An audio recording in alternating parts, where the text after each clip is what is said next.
So how much protein do you actually need after 60? The short answer is probably more than you've been told and maybe more than you're eating right now. The number most people have heard was made for healthy adults in general. It was not made to answer a different question, which is this: how much protein may help an older adult hold on to muscle and strength? So in this video, I'm going to give you three things. First, the number and how to calculate it for your body. Second, how to spread protein across your day. And third, the people that should talk to a doctor before changing anything. Now, this is coming from a person who has a 103-year-old grandmother. I've also researched the effects of aging in adults for a number of years. In fact, I significantly changed my lifestyle habits since I was 50 years old. So at the end of the day, I really just want to help some people, give you some tips about the things that I've learned over the years. So if you appreciate this type of content, please gently tap the like button. And with that, let's go ahead and dive in.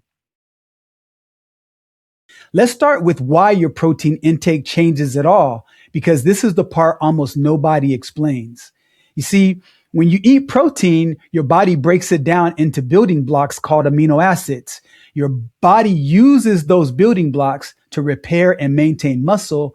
And as you get older, your body's muscles don't respond as strongly to the same amount of protein. Researchers call this anabolic resistance. In plain English, an older person may need a bigger protein signal just to get the same muscle building response. Now, a 2026 systematic review and meta-analysis in Frontiers in Physiology found a modest but measurable decrease in the amount of muscle building response to food with age. Same chicken, same eggs, smaller muscle building response. So this is important to understand because adults tend to lose muscle as they age, especially if they're not active. And no, I'm not suggesting that you lift weights for vanity purposes. See, muscles help you get off the floor. Muscles help you get out of the car. Muscles help you carry groceries. Muscles help you carry yourself down the stairs in your own home. Muscle ultimately supports independence. So here's the number. The official recommended dietary allowance, or RDA, for protein is about 0.8 grams per kilogram of body weight per day.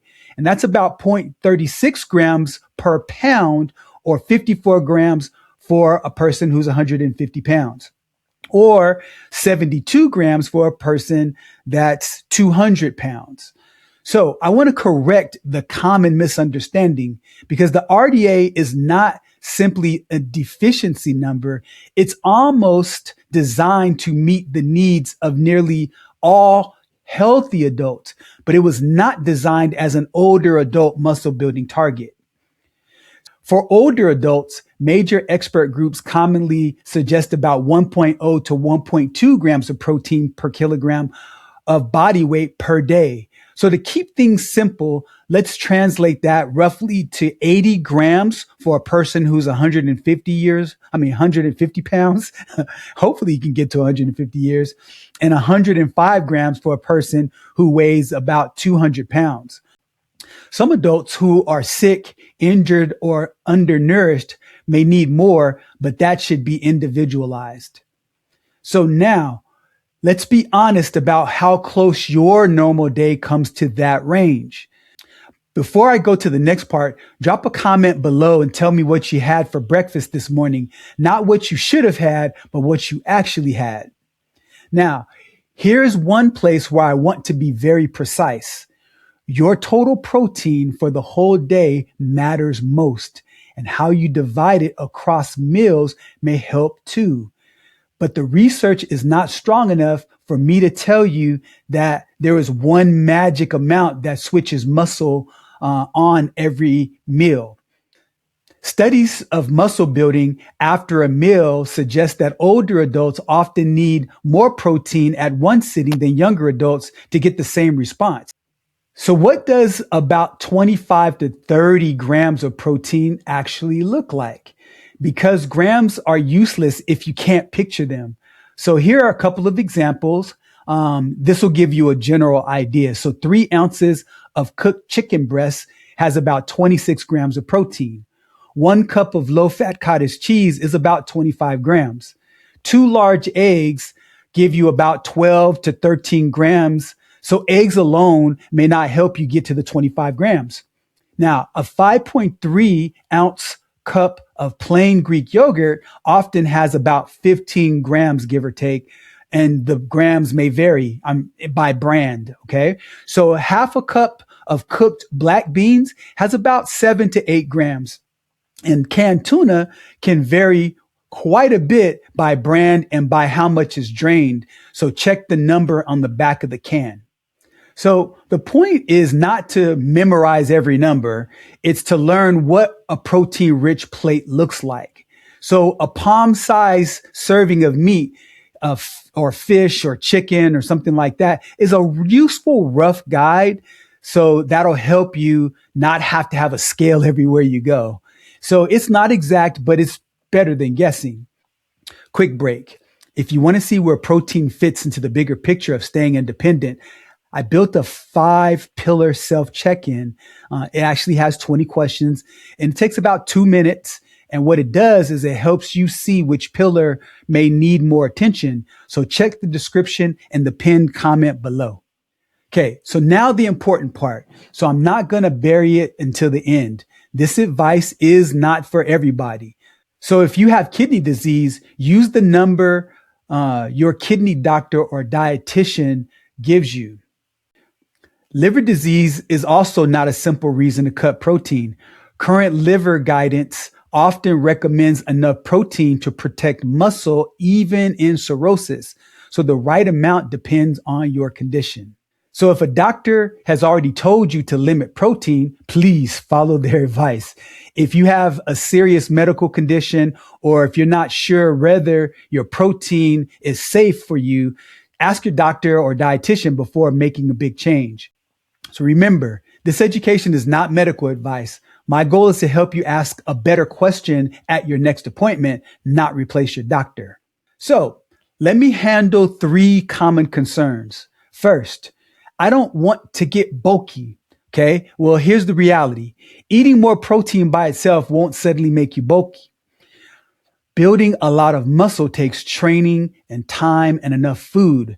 We're really talking about helping you keep the muscle and strength you need for everyday life. Second, I can't eat that much food. Well, you may not need much more food. You may need to change what's on the plate. So adding things like Greek yogurt or cottage cheese or eggs plus any other protein, chicken, fish, or another protein-rich food earlier in the day can raise your total without making dinner huge. Third, does protein powder count? And the answer is yes. Protein powder can be a useful and convenient way to add protein, especially if your appetite is small. So whole foods give you other nutrients too. So food is a good first choice when it comes to what you eat and what you put in your body. A shake can be a useful backup. Don't use it as a replacement unless you necessarily have to.